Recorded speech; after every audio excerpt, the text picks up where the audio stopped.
Welcome back to Ferris Sports Update. Time to check in with Bulldog Hockey and joined by assistant coach Dave Cencer. And coach, first of all, welcome to the show.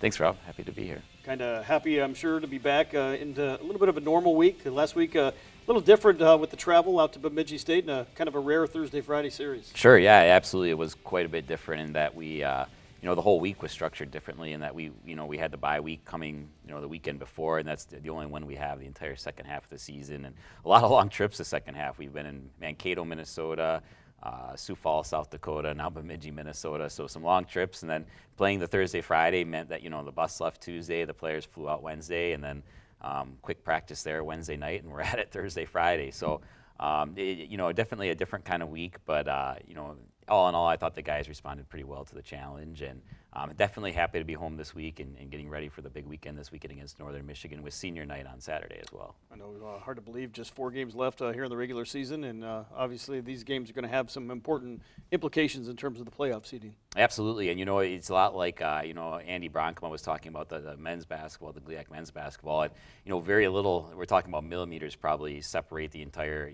8 teams in our standings as well. So every game down the stretch, just the difference between winning and losing is so finite, and the effort from all the teams is just so strong. And we're looking forward to these last few games, and definitely the postseason as well, because I've never seen a year in hockey at all where one conference has been this close together from top to bottom in terms of talent, execution, points, everything. And it's truly a year where I think the difference between the eighth team and the first place team is just millimeters at most probably.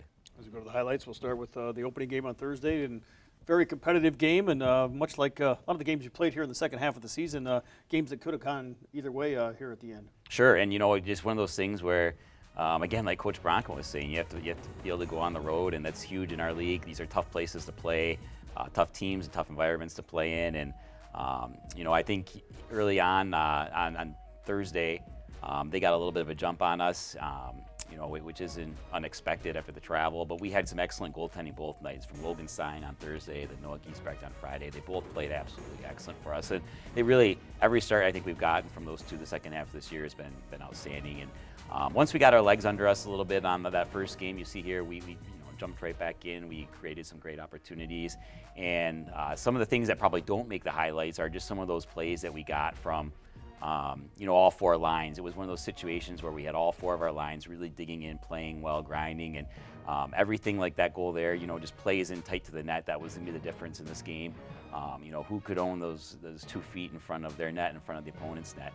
And here, the nice thing, this goal, and again, you don't necessarily see on the highlights, but about the minute and a half leading up to this, we had them pinned in their zone. We went through a couple of full line changes where, for 2-3 shifts straight, we were in their zone. We had them hemmed in. We were creating great offensive opportunities. And then Drew Cooper, who's a real great kind of utility player for us, gets that goal right in tight.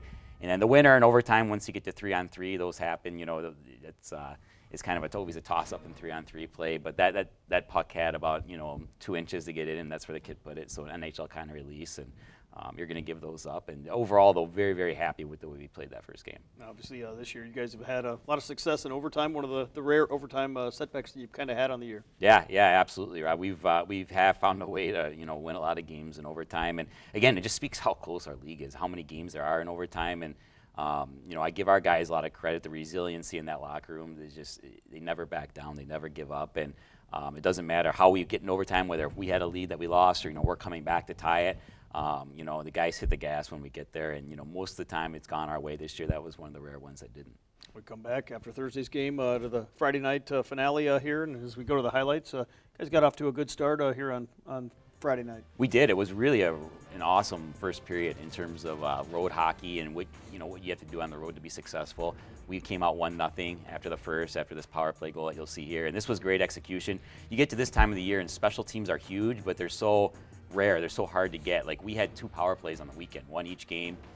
So to get on this one and literally see perfect execution, you see it there on the zone entry, the retrieval, getting us the puck, and then we get into our setup and we find a way to get to the puck to the net. And, we're confident that once we do that, our down low guys on the power play can create some opportunities, make it tough on the opposing goaltender. That's exactly what happened there. So, we got 30 seconds of power play time that entire game, so it was nice to use that. that 30 seconds and capitalize. Kind of on the flip side, nice to see you guys really kind of stay disciplined and stay out of the penalty box. Absolutely, and you know what? Our penalty kill has been really, really good this second half of the season, but going along with that, Rob, you're exactly right. Our discipline's been outstanding, and again, you get to this time of the year, you might only get a call or two each way, so you have to be on your game. You have to be, both discipline-wise then execution on special teams as well. They take a 2-1 lead here and going into the third period of play, and you guys still had obviously some opportunities in that third period to try to knot this one back up. Sure, and you know what? We felt good going into that third period because we knew that after playing the first period on the road that we did, coming out with a lead, that they were going to really, really respond and come hard at us, and they did. But I thought we really got out of that second period still in a good position, and Noah Giesbrecht held us in it, and he made some awesome saves. There you see they take the 3-1 lead at kind of an inopportune time, then really quickly come down and get a fourth goal. But the great thing about this was, the rest of the game, again, is just speaking to the resiliency of our group and how tight this league is. Like our guys, there was zero give up, zero. Some of our best play, the hockey of the weekend was that last 4:39 after this. And we really generated some great chances, and I thought we really carried play. And so it was good to see the group respond even in that situation the way they did. And I think it really lends itself to great things going forward. For you guys, 3 games left here in the regular season, 2 at home, and then the single game up to Lake Superior State. And how important is it to really finish this regular season strong? Yeah, absolutely. Again, just you have to be playing your best hockey going into the postseason, and we know that any of these 8 teams have a chance to win it and get that NCAA tournament bid, and we consider ourselves just as much in the mix as anybody. And I think any other team in our conference probably feels the same way about us. So we want to play our absolute best hockey these last 3 games, and I think we're having a great week of practice so far this week. The guys are locked in, they're dialed in. And they're excited for this weekend, with it being senior weekend, and also just the challenge ahead. These last 3 games, trying to, move ourselves up a little bit into some somewhat better position, but really more than anything, get our best foot forward as we go into the playoffs here. Well, Coach, thanks for the time, and best of luck against Northern Michigan here at home this weekend. Thanks, Rob. That'll do it for Ferris Sports Update. A reminder, you can follow all the action, get all the results online at ferrisstatebulldogs.com. Have a great week.